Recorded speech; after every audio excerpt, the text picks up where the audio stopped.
क्या कभी आपने सोचा है कि कुछ लोग बार बार गिरकर भी उठ जाते हैं और कुछ लोग एक बार गिरने के बाद कभी नहीं उठ पाते हैं, वो पूरी जिंदगी वहीं के वहीं रह जाते हैं। फर्क किस्मत का नहीं होता है, सिर्फ एक सोच का होता है। आज मैं आपको सफलता का एक ऐसा रहस्य बताने वाला हूँ जिसने लाखों लोगों की जिंदगी बदल दी। और यह कोई सिद्धांत नहीं है, यह वही सत्य है जो परमेश्वर ने बहुत पहले हमें सिखाया था। अगर आपको इस वीडियो के अंत तक मेरे साथ बने रहते हैं तो हो सकता है कि आज के बाद आप सफलता को बिल्कुल अलग नज़र से देखना शुरू कर दें। तो पहले एक बात अपने दिल में बैठा लीजिए, सफलता रातों रात नहीं मिलती है। सफलता रोज के लिए गए छोटे छोटे निर्णयों का परिणाम होती है। बहुत लोग कहते हैं कि जब समय आएगा तब मेहनत करेंगे, लेकिन यह सच है कि समय कभी अपने आप नहीं आता है, समय को मेहनत से बनाना पड़ता है। और यही कारण है कि दो लोग एक जैसी शुरुआत करते हैं लेकिन मंजिल अलग अलग होती है। एक बहाने बनाता है और दूसरे रास्ते खोजता है, एक डर देखता है तो दूसरा उसमें अवसर देखता है, और एक हार मान लेता है और दूसरा कहता है कि मैं फिर कोशिश करूंगा। और यही सफलता यहीं से उसकी सफलता शुरू हो जाती है। अब बाइबल का एक अद्भुत वचन को हम देखते हैं, यहोशू की पुस्तक, उसका एक अध्याय, उसकी 8वीं आयत, उसमें लिखा है, मैं आप लोगों के लिए पढ़ता हूँ, ध्यान से सुनिए। व्यवस्था की यह पुस्तक तेरे मुंह से अलग न होने पाए, दिन रात उसी पर ध्यान रखना ताकि तू उसके अनुसार चल सके। जब तू अपने मार्ग में सफल होगा और बुद्धिमानी से काम करेगा। तो आपने वचन सुना, परमेश्वर ने पहले सफलता का वादा नहीं किया है, पहले अनुशासन की बात कही है, पहले सही मार्ग पर चलने की उन्होंने बात कही है, फिर सफलता की उन्होंने बात कही है। तो यही सबसे बड़ा रहस्य है। आज की दुनिया परिणाम देखना चाहती है, लेकिन प्रक्रिया जो क्या है उससे वो भागना चाहती है। हर कोई फल चाहता है लेकिन बीज बोना कोई नहीं चाहता। हर कोई जीत चाहता है लेकिन अभ्यास करना कोई नहीं चाहता है। मैं आपसे एक बात कहना चाहता हूँ, याद रखिए, परमेश्वर कभी आलस्य पर आशीष नहीं देते हैं, वे मेहनत पर और आपके जो धैर्य है उस पर और विश्वास पर आशीष देते हैं। एक और बात आप ध्यान से सुनिए, अगर आज आपकी मेहनत का परिणाम नहीं दिख रहा है तो इसका मतलब यह नहीं है कि आपकी मेहनत बेकार जा रही है। बीज भी मिट्टी में नीचे बहुत समय तक दिखाई नहीं देता है, और लेकिन जब अंदर ही अंदर जड़ें बना रहा होता है, जड़ पकड़ रहा होता है, वैसे ही आपकी मेहनत भी है। मतलब कि आज लोग आपको नहीं देख रहे हैं लेकिन परमेश्वर आज आपको देख रहे हैं। आज लोग आपकी प्रशंसा बेशक नहीं कर रहे होंगे लेकिन आपका चरित्र बन रहा होता है, और जब चरित्र बन जाता है तब सफलता ज्यादा देर तक दूर नहीं रहती है। इसीलिए मैं आपसे कहना चाहता हूं कि हार कभी मत मानिए।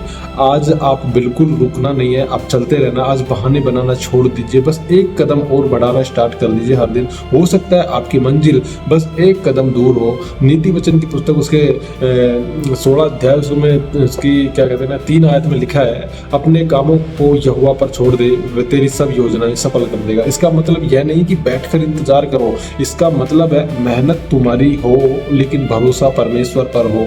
मतलब कि आप मेहनत करो लेकिन भरोसा परमेश्वर पर रखो। यही सफलता का सबसे बड़ा संतुलन होता है। आप इससे संतुलन बना सकते हैं, और यही से आपकी शुरू होती है एक ऐसी यात्रा जो केवल पैसे तक नहीं पहुंचती बल्कि सम्मान तक, शांति और उद्देश्य तक पहुंचती है। तो आप इस बात को समझ गए होंगे कि मैं परमेश्वर का वचन क्या कहना चाहता है और आप क्या अपनी लाइफ में कर रहे होते हैं। अगर आप अभी तक वीडियो को देख रहे हैं तो अंत तक जरूर देखिए, तो इसका मतलब है कि आप सच में अपनी जिंदगी बदलवाना चाहते हैं। अब मैं आपको एक ऐसी सफलता की 5 आदतें बताने जा रहा हूं जो केवल बड़े लोगों में ही नहीं बल्कि बाइबल के महान लोगों ने भी अपने जीवन में दिखाई थी, उनके जीवन में दिखाई दी थी। तो पहली आदत क्या है? हर दिन सही निर्णय लेना सीखिए। याद रखिए, जिंदगी एक बड़े निर्णय से नहीं बनती बल्कि हर रोज के छोटे छोटे आप निर्णय लेते हैं उनसे बनती है। एक दिन आपकी पूरी जिंदगी बदल देते हैं। आज की मेहनत करना, आज सीखना, आज ईमानदारी से रहना, यही कल की सफलता का कारण बनता है। हम नीति वचन की पुस्तक उसका 4 अध्याय उसके 25 से और 27 आयत तक पढ़ते हैं, तो आप ध्यान से सुनिए।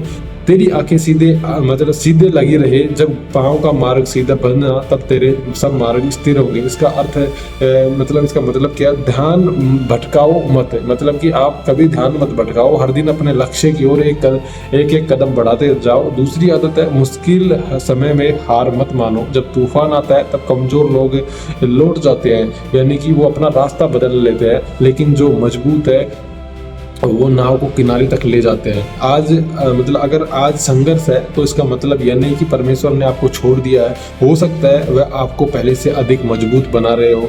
याकूब की पुस्तक उसका एक अध्याय उसकी 12वीं आयत में लिखा कि धन्य है वह मनुष्य जो परीक्षा में स्थिर रहता है, क्योंकि परीक्षा में खरा उतर कर वह जीवन का मुकुट पाएगा। तो इसलिए संघर्ष से कभी मत डरिए। संघर्ष है जो आपकी सफलता की एक कीमत होता है। और तीसरी पॉइंट क्या है, तीसरी आदत, विनम्र बने रहो, कभी घमंड मत करो। इंसान को ऊपर नहीं ले जाता घमंड, कभी इंसान को ऊपर नहीं ले जाता। घमंड ऊंचाइयों से नीचे गिरा देता है। जो व्यक्ति सीखना बंद कर देता है वह आगे बढ़ना भी बंद कर देता है। नीति वचन की पुस्तक उसके 16 अध्याय उसके 18वें आयत में लिखा कि विनाश से पहले घमंड होता है और ठोकर खाने से पहले अहंकार होता है। तो याद रखिए, जितना ऊपर आप जाएंगे उतना ही आपको झुकना सीखना होगा। मतलब फल से लदा हुआ पेड़ हमेशा झुका हुआ रहता है। चौथा पॉइंट कौन सा है, विश्वास के साथ काम करना।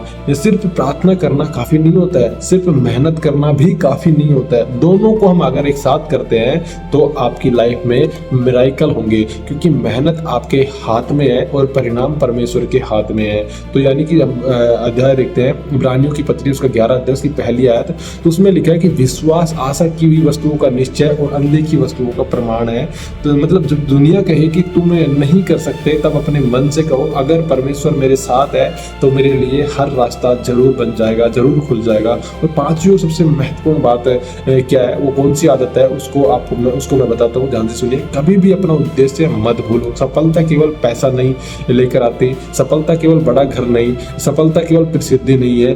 अगर आपके पास सब कुछ है लेकिन मन में शांति नहीं है तो आपने अभी सच्ची सफलता नहीं प्राप्त की है। सच्ची सफलता क्या है? सच्ची सफलता वह है जो आपका जीवन है दूसरों के लिए आशीष बन जाए। मत्ती रचित सुसमाचार उसकी 6 अध्याय उसकी 33 आयत में लिखा है कि पहले परमेश्वर के राज्य और उसकी धार्मिकता की खोज करो, तब तुम्हें ये वस्तु दे दी जाएंगी। ये मतलब यही सफलता का सबसे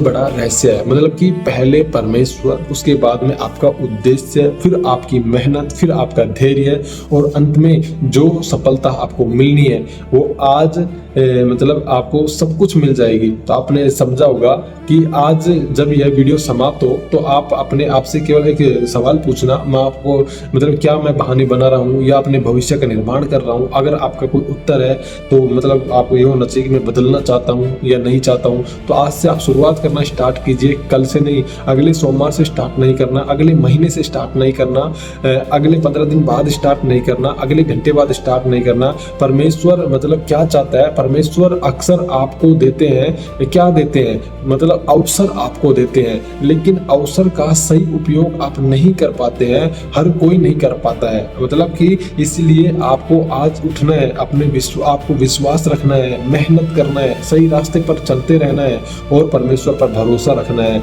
जब सही समय आने पर परमेश्वर आपकी मेहनत को व्यर्थ नहीं जाने देंगे। परमेश्वर आपको बुद्धि देंगे, आपको साहस देंगे और ऐसा जीवन देंगे जो केवल सफल ही नहीं बल्कि दूसरों के लिए भी आप प्रेरणा बन जाओगे। तो यही वो बात है, यही वो है परमेश्वर के वचन है जिनसे आप आगे बढ़ सकते हैं, आगे सफल हो सकते हैं। क्योंकि संघर्ष उन लोगों ने भी किया था। आप यूसुफ के जीवन से देख सकते हैं कि उसने भी संघर्ष किए थे। मतलब कि वो अपने बाप का सबसे इकलौता लाडला बोल सकते हैं, चहीता था।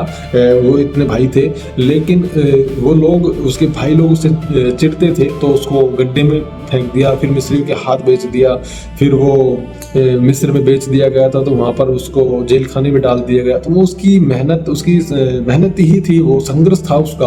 वो एक दिन वो मिस्र का प्रधानमंत्री बन गया। तो आप समझ रहे हो कि सफलता जरूर आपकी लाइफ में आएगी, लेकिन इन पॉइंट को आप याद जरूर करना और आप फैसला जरूर लीजिए कि मैं कहाँ पर वीक हूँ। इन चीज़ों को आप जरूर से ध्यान देना।